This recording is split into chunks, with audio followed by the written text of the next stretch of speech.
몇 개월 전에 목포에서는 이런 난리가 났었죠.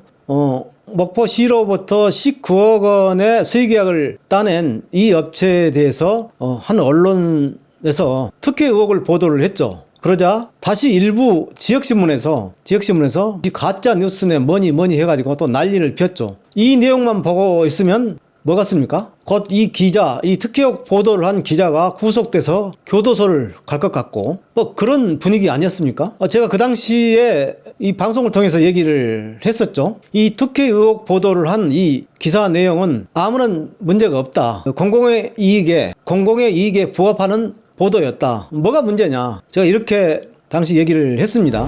이 관련 언론 보도 내용으로는 아무런 문제가 없어요. 지극히 정상적인 보도입니다. 정상적인 보도. 당사자의 반론이 보도 내용에 충분히 반영되지 않았다. 그래서 그 반론 보도를 추가 좀 해달라. 이게 반론 보도거든요. 근데 제가 볼 때 이 사안은 회사 대표의 주장이 충분히 반영되지 않았다. 보도 내용에. 그래서 반론 보도 좀 해달라. 이렇게 해서 중재할 가능성이 높습니다.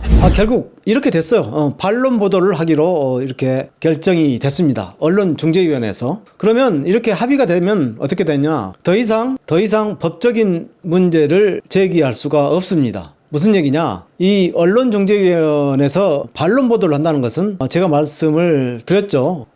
정정보도라고 하는 것은 그 기사의 전부 또는 일부 내용이 사실과 다를 때, 그러니까 가짜 뉴스일 때 정정보도를 하도록 언론중재위원회에서 하고 또 다른 어떤 법적인 절차에서도 그것을 그렇게 명령을 하게 됩니다. 이행을 하라고. 또 한 가지 반론 보도는 뭐냐? 그 기사의 내용, 보도의 내용이 사실이지만 이해 당사자의 해명과 반론이 충분히 그 기사 내용에 반영되지 않았다. 그랬을 때는 반론 보도를 권고하게 됩니다. 양측 언론사와 신청인이 합의를 했을 때 이렇게 반론 보도를 하게 됩니다. 그러면 이게 뭐냐? 이렇게 합의를 한 반론 보도이기 때문에 이것은 법적으로, 그러니까 재판상으로 화해의 성격이 있습니다.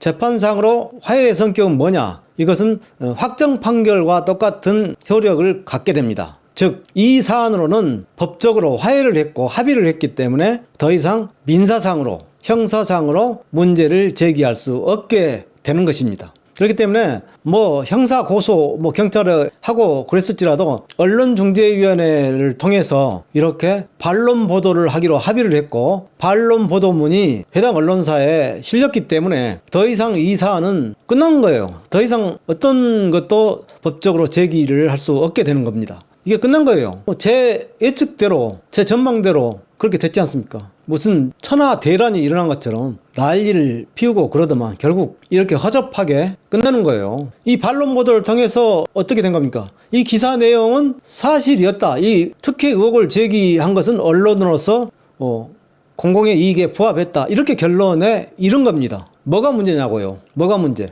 이렇게 끝난 거예요, 이건.